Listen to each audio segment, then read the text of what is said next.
Hello, this is Mark Peacock, and welcome to the Travel Commons Podcast. This is Travel Commons Podcast number 189, recorded Thursday, September 22nd, 2022. This is the podcast giving the voice of the traveler. It's more about the journey than the destination. 2 topics on this edition of the Travel Commons Podcast: when not to take the first flight out and why we travel.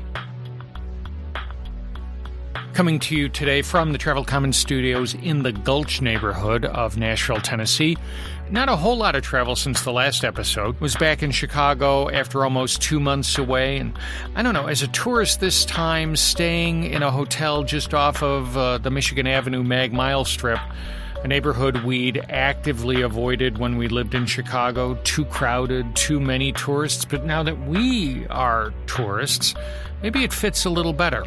We ended up there more out of convenience, really, than anything else. It was the furthest point north in the city that I could find a place to burn off some Marriott points. But really, it's really been another one of those months where I've spent more time planning travel than doing it, stitching together the itinerary for an almost 3-week trip, Nashville connecting through Chicago and then Frankfurt to Split, Croatia, then over to Rome, and then a train to Naples to get to Positano, staying there for a little bit, then back to Naples for a few days, then to Rome for a few days, then to Florence for a few days, then back down to Rome to fly home by way of Newark. And I don't know, that kind of looks silly just typing it all out. TripIt ended up being a very valuable tool. I forwarded all the various confirmation emails to it, and it did, quite honestly, a damn good job of sequencing everything into a single itinerary, which then helped me spot holes where I'd screwed up, I don't know, say a departure date, or had just completely forgot about one of the trip legs. But it's all done. I leave next week, and writing and recording this episode is giving me really, quite honestly, another good excuse to put off thinking about packing. I don't know, 3 weeks in a carry-on, has a washing machine, might have been my most critical Airbnb search criteria.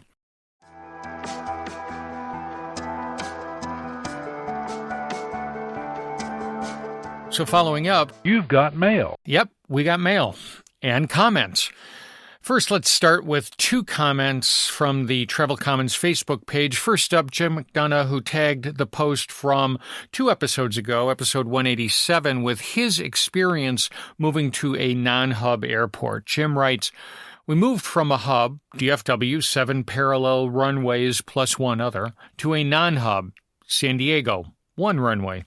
Clearly, we were tied to American at DFW. Both of us are lifetime gold. And there really is no dominant carrier at San Diego. We do have some sneaky long non-stops from here, though, like to Hawaii, London, Munich, Boston, New York. None of these on American, though. We are trending toward Alaska Airlines, which is pretty good service, and Boeing airplanes. And if there's an Admirals Club around, we can use it flying Alaska.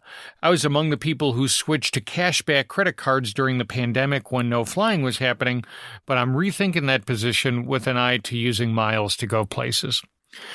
Jim, thanks for that. The American-Alaska relationship has always been a good one for West Coast flyers. I remember years ago flying Alaska from Long Beach up the coast to San Jose. I could never figure out why Alaska was flying that route, but it was handy with my American status. Next up, Thelma Smith, adding a travel tip to the post for last month's episode. Good episode. I don't travel a lot, but one thing I do is if I have to check a bag, I use a SkyCap. I don't have to be lugging anything through the airport, and the cash comes in handy to tip them. Well, Thelma, thanks for that. I'm a big SkyCap fan when I do have to check a bag, like when I've loaded up from a big wine country trip. And yes, cash is absolutely required for their tip. Moving to the Travel Commons website, Jeff Slater left this comment. Excellent podcast. Hey, thanks, Jeff. A very frequent traveler, I agree with everything. A quibble, however, was the advice to take a nonstop. While I don't disagree, I fly in and out of Burlington, Vermont, so that's rarely an option. So for me, I also consider my options for connecting airports. As a United flyer, Denver in the summer when it's an option, and then Dulles and trying to avoid Newark. Getting a bit more esoteric for the non-frequent flyer, I also consider plane type. And with United 1K status, I also take advantage of the same-day change to avoid weather problems. Well, Jeff, thanks for those comments. Kind of back to my pre-break episode about moving to a non-hub airport. Most of your direct flight options are to hubs like Denver and Washington Dulles. Jeff, your strategy on hub selection is smart. Pick hubs that are off by themselves with long, well-separated runways. When doing work in North Jersey many years ago, we used to joke that anyone spitting on the runway at Newark would mean an hour delay. The runways are too close together to allow parallel takeoffs and landings in all but the best of weather. Your comment about plane type, rather than esoteric, I think it's more, let's call it graduate level sort of flight planning. The first cut is regional jet versus mainline jet. I'll always pick the, say the United Airbus 319 over the American Eagle Embraer. Making a choice between mainline jets can be a bit more subtle. Different flyers will make different trade-offs between size. Flights with a smaller capacity jet might be sacrificed when storms reduce flight slots, but they're quicker to get in and out of if delay has tightened your connection. Again, graduate-level linear programming optimization algorithms for flight planning. On Twitter, Kendra Kroll offered up a travel tip. No names of cities in the local vernacular. I'll never forget some folks on our southbound train to Rome missed their stop by several hours when they didn't realize that Firenze equals Florence. Well, ouch. Kendra, that's a good tip. Probably, again, another next level version of my Know Your Geography tip. For extra credit, be able to recognize your destination in the local non-Latin alphabet. I was in Tokyo right back before they moved the old Tajiki fish market. The morning after I arrived, I was up early with jet lag and so walked over to the market. Someone had recommended a small sushi joint there, so I went looking for it. The recommendation gave the name in Latin characters, but the signs in the market were only in kanji. I eventually found a guy at an information desk who gave me directions to the place, but, it's something to keep in mind when I travel to, say, Greece or Georgia, Georgia being the country, not the state.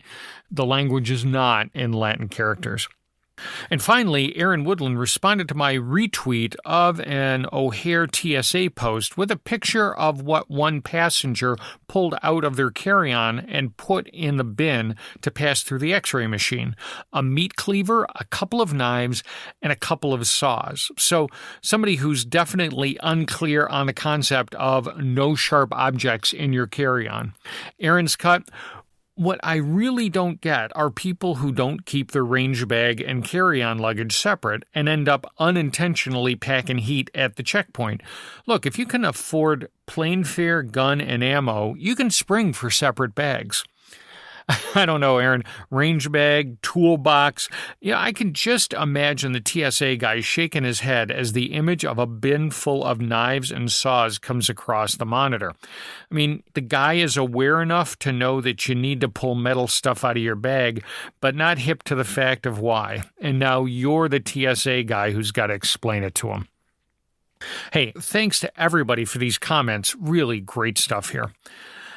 I think I mentioned in prior episodes that I'm on Apple's iPhone upgrade plan. Every year I get the new phone, send in the old phone, resets the payment clock. I don't know, kind of like leasing a car, but obviously with lower monthly payments. So anyhow, a few weeks back, I was scrubbing through Apple's hour-and-a-half-long announcement video, skipping all the Apple Watch stuff. I slow down on the new AirPods. Then I settle in for the iPhone 14 walkthrough. Nothing earth-shattering, though I kind of like the new purple color. But then, as they were wrapping up, I had a record scratch moment. No SIM tray. It's all internal eSIMs. Isn't that great? No more searching for a paper clip to pop out the tray, losing a little nano SIM. Well, wait, no, it's not great. at least for those of us who travel internationally.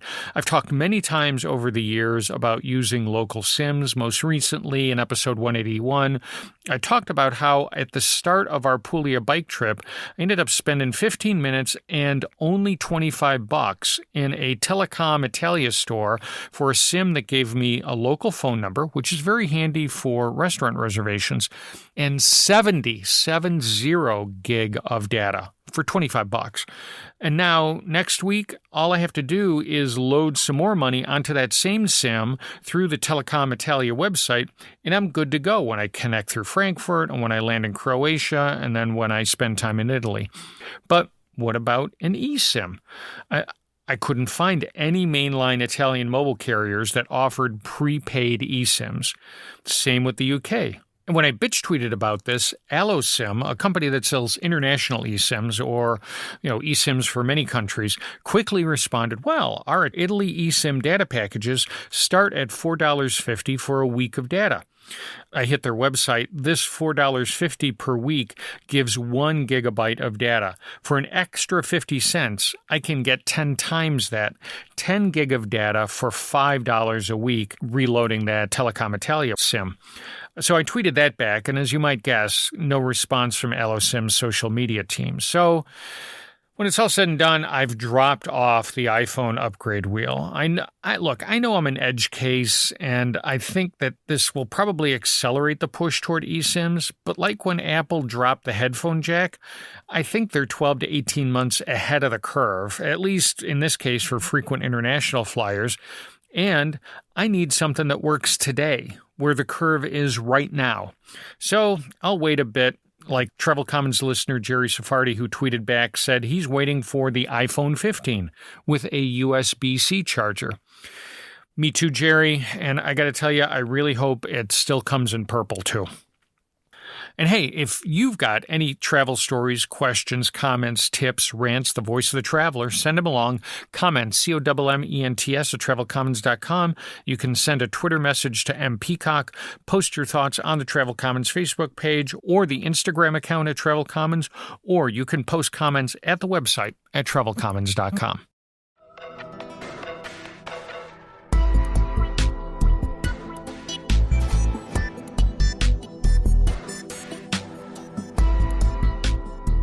First topic on today's Travel Commons podcast is when not to take the first flight out.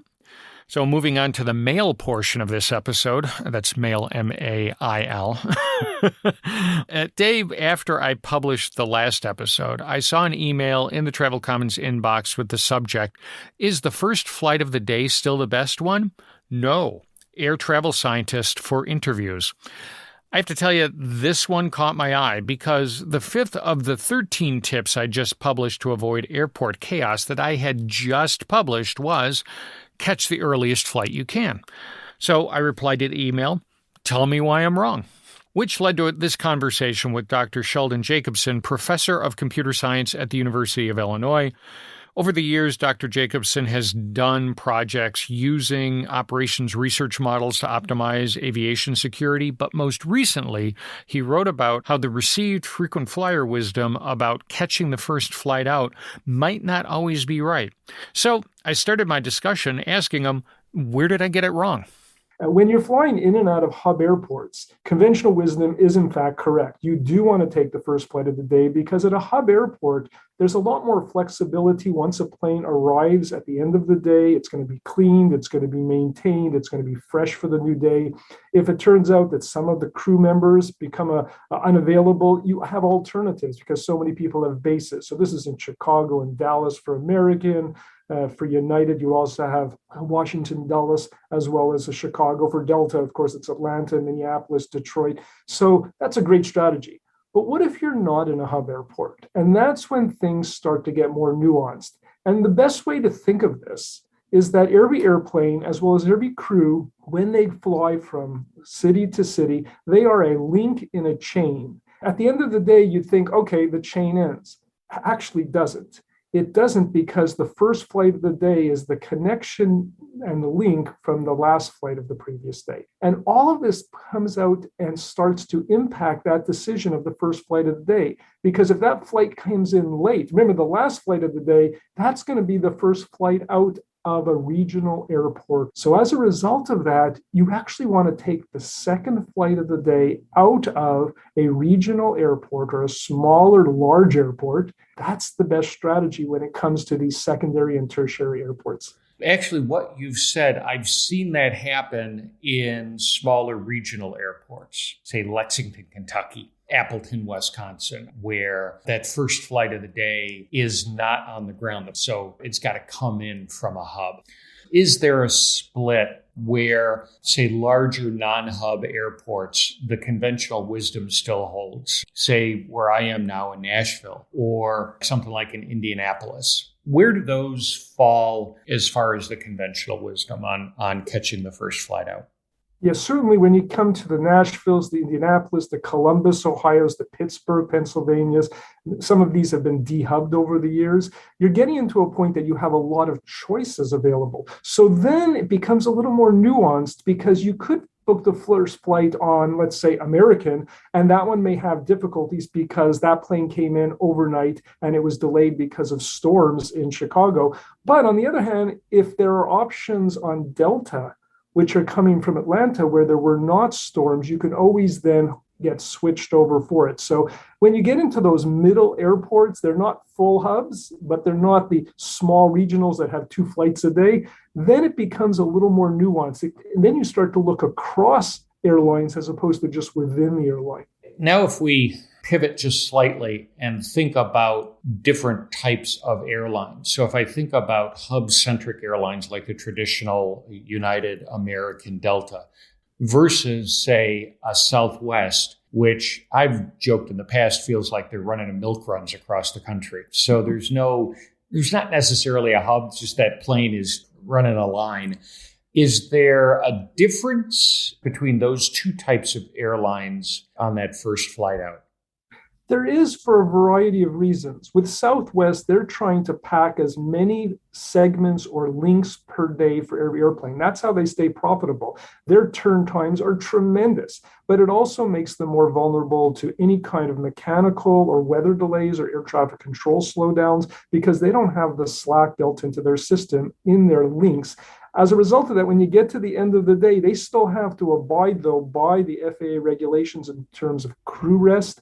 And the question is, even though they are in some sense a point-to-point airline, they have areas of the country that have a concentration of flights, like Dallas Love, for example, like Chicago, like Baltimore, Washington, where they traditionally had a lot of flights. So you do have to look then at, even though they aren't traditional hubs, they operate similarly. Where is the crew located? Where are they choosing to live? And that's an important component, because when you're trying to reschedule because of delays, the flight that you're going to take out at 6 a.m. may have come from a city where that plane only arrived at midnight. The flight crew needs their rest. They will not be able to leave on time. But if you switch crews and you have the flexibility because you have a sufficient number of crew members, it solves the problem. Is that going to exist in your city? So even though Southwest doesn't have the traditional hub and spoke system, they have airports that in some sense act like they're hubs. Sheldon, how much of this do you think is a function of the current tight labor market for that airlines say they're operating in? Now, the situation we're in, which was brought on by COVID, of course, meant that they had a tremendous amount of layoffs. And looking down the road, they were trying to survive financially. And now they're in a situation that they have to rehire, but retrain all of these pilots. People think, oh, you haven't flown for 8 months, 9 months, we'll just put you in a cockpit and you're fine. Doesn't work that way. Once you've been off for 6 months, it's as if you've never flown. Right. You still have the 1,500 hours which are required to fly, but you get rusty. And the pilots themselves say, I'm really not as comfortable as I used to be, especially on landings, which is the most critical activity that they do. Once they're in flight, it's pretty much status quo. taking off reasonably straightforward, but landing is the tricky part. And they just feel a little less comfortable unless they have the training. And the fact is, they want to be safe as much as the passengers, and the airlines want them to be safe. Getting these people back in the cockpit, training them, they have so many flight simulators, so much training that needs to be go through. This is a non-trivial process. Sheldon, thank you very much for that. That's very helpful. Any last thoughts, any last tips as people are looking to sort of navigate through the back end of the summer season and into holiday flying? Things that you use to avoid airport chaos? Well, we've just now entered the post-summer fall travel period, and I check the numbers daily in terms of screenings at TSA checkpoints, and the numbers are starting to come down, which means that there's going to be a lot less stress and strain on the system. The airlines are starting to ramp up their schedules. I've booked some things out for later in the fall, and they're already changing the schedules, so I know that they're starting to add more flights and more opportunities for people. For the holiday travel season, this year, Christmas and New Year's falls on a Sunday. And that means that people are going to be traveling on Friday and Saturday. If you can travel on Thursday or Wednesday, you may find it a lot less taxing. So thinking a little bit ahead in that regard may be very helpful. You can't predict weather storms, a nor'easter going through, late in the year. The other strategy that I've used, because I've mostly lived in non-hub cities, is that there's always been a dominant airline and a non-dominant airline. And the strategy I've always used is to always become loyal to the non-dominant airline. And the reason being is that when the non-dominant airline had problems, they were always gracious to put you on the dominant airline, which had much more choices. And as a result, I rarely got stuck, because if I was on the dominant airline, trying to find a plane on the non-dominant one was much more difficult to get the seats available. That's an interesting strategy. Kind of counterintuitive, but as you explain it makes sense. I have never gotten stuck, because by flying the non-dominant, even out of a hub airport, you think of a place like, we'll take Detroit, where they have Delta as the dominant airline. If you fly American out of there, the people are working extra hard to get your business. And as a result of that, I've always found service as better in the non-dominant airline, even in the hub cities that they're competing. That's a good tip. Thanks for that, Sheldon. Dr. Sheldon Jacobson out of University of Illinois down in Champaign-Urbana. Thank you very much for joining us on the Travel Commons podcast. Thank you. It's wonderful to be with you.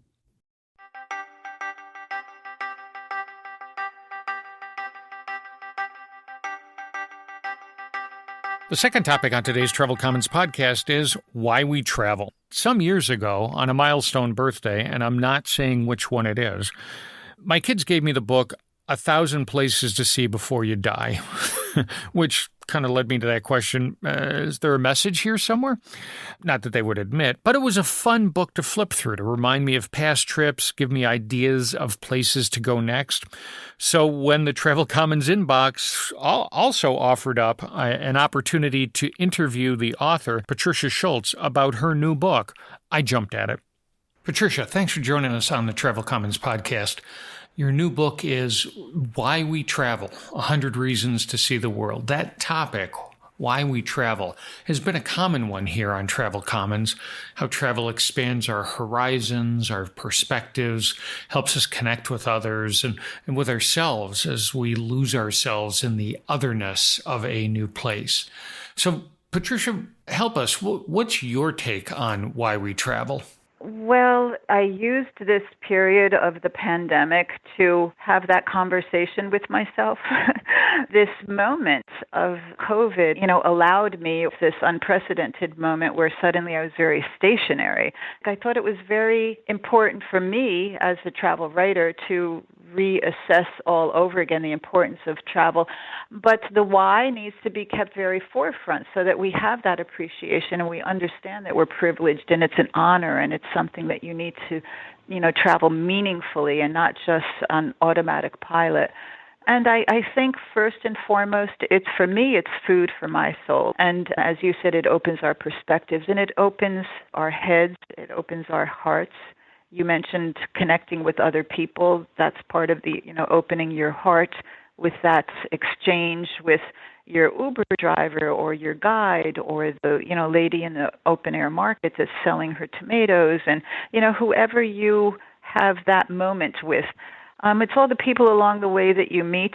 and accrue and kind of collect all of these experiences that are life lessons, not just logistics and the details of trip planning, but life lessons as they pertain to what you bring home with you and how you deal with life and how you've become more resourceful. And, the dailiness of life is dealt with on a different way. I know I'm more tolerant. I know I'm more respectful in general. I know that I'm more curious. And that's what gets you out the front door at the end of the day, yes, which is often usually the most difficult part of all of this, getting going. Patricia, the book is a great mix of beautiful photos and quotes about travel. Definitely something that, a book that you need to have in your hand rather than on your tablet. But it was interesting, as I was thinking about it, what was your curation process? So how did you pick the pictures and the quotes that went into the book? I'm so glad that you touched on that, because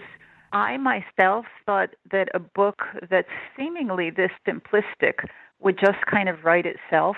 Mm-hmm. It's never that simple though, right? Yeah.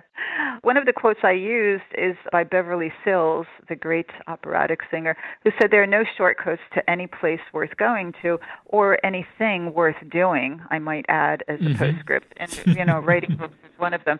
But so, the photos, which are not mine, I'm sorry to say, but they're colorful and they're energetic and they're vibrant, and there's, a great sense of place and excitement to them, I think. And that's what we were aiming for, to have this book, everything kind of jump off the page at you, because that's part of the message, the message of how exciting and exhilarating travel can be.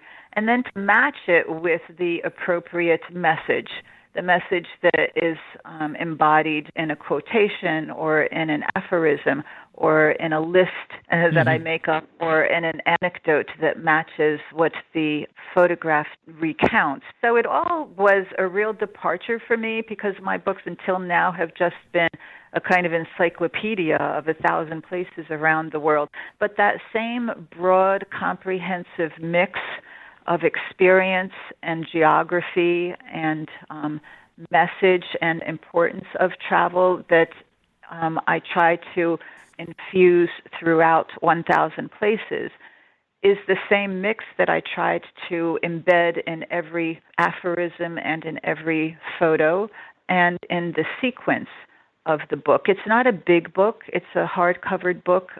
It's not oversized, and it's not all that many pages. It's somewhere over 100 pages. But there's a lot that can be said, because travel means many, many, many different things to many different people. But at the end of the day, it makes us better people, and that's kind of period, amen. And it's certainly more focused, as you said, on inspiring people to travel, to pull their bag out from under their bed, rather than a tour guide's list of where to go or some expert's advice on how to pack that bag. But some might see this collide with the ethics, the concern about climate change. How do you square that circle? If you travel with respect and with that conviction to see the world for all the right places, and not because you're checking off countries or you're filling empty time, but if you want to experience another culture and bring those experiences home with you, ultimately, probably the best thing we can hope to take away from travel is that we return to our homes better equipped to make your best life for yourself and your neighbors and your community and the world at large. And also the very notion that travel isn't inherently international, or, a 12-hour long-haul flight to get you to the side of the world. You can walk out your front door and, walk around the block in Midtown Manhattan where I live, and that's travel enough for many people. The people watching and the theater of the street, or filling your car or charging your car and taking that road trip to the local state park. So there are, all kinds of ways that you can easily accommodate all of those concerns if you travel well. And I don't mean 5-star deluxe, and I don't mean, remote dream destinations of Mongolia and Africa, although those are all pretty fantastic as well. dream well in that you really maximize the time made available to you and the money that's in your budget. But I think you just need to go with the right head, and the right head to me has always meant curiosity and respect. And if that's the case, then you will travel respectfully and you will address climate change in a way that as an individual we can. Fantastic. Well, Patricia Schultz, author of the new book, Why We Travel, 100 Reasons to See the World. Patricia, thanks for stopping by the Travel Commons podcast to give us your thoughts on why we should travel. Really appreciate the time. Oh, thank you very much. Thank you for having me.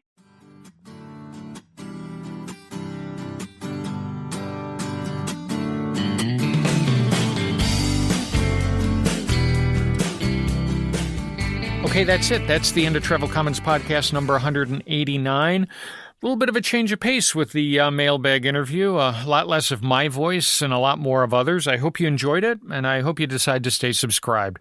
You can find us and listen to the current episodes on all the main podcast sites: Apple Podcasts, Spotify, Stitcher, SoundCloud, Google Podcasts, Amazon Music. You can also ask Alexa, Siri, or Google to play Travel Commons on your smart speakers. And while you're at travelcommons.com, you can check out the show notes for transcript and any of the links that I've mentioned. Or you can click on the link in this episode's description in your podcast app to get to the show notes page. And if you got a couple of minutes, how about leaving us a review on one of those sites? Or better yet, tell somebody about Travel Commons. Word of mouth helps us spread the podcast. If you're not subscribed, hit the website at travelcommons.com. There's a drop-down subscribe menu at the top of the page and a big red subscribe button in the middle of it. And across the bottom of each page on the website, you'll find links to the Travel Commons socials: Facebook, Twitter, Instagram. If you have a story, thought, comment, gripe, the voice of the traveler, send it along. Text or audio file, comments, COMMENTS at travelcommons.com, and Peacock on Twitter. Write them on the Travel Commons page on Facebook or Instagram, or post them on the website at travelcommons.com. Thanks to everyone who's helped me put together this episode by leaving tweets, comments on the website, on the Facebook page, and even to the PR pitches that I get through email. Thanks. I really do appreciate it. And so I'm off next week on that 3-week hop. Hopefully I can figure out how to work the washing machine in a couple of these places. But until we talk again, travel safe. Thanks for stopping by the Travel Commons. Bye now.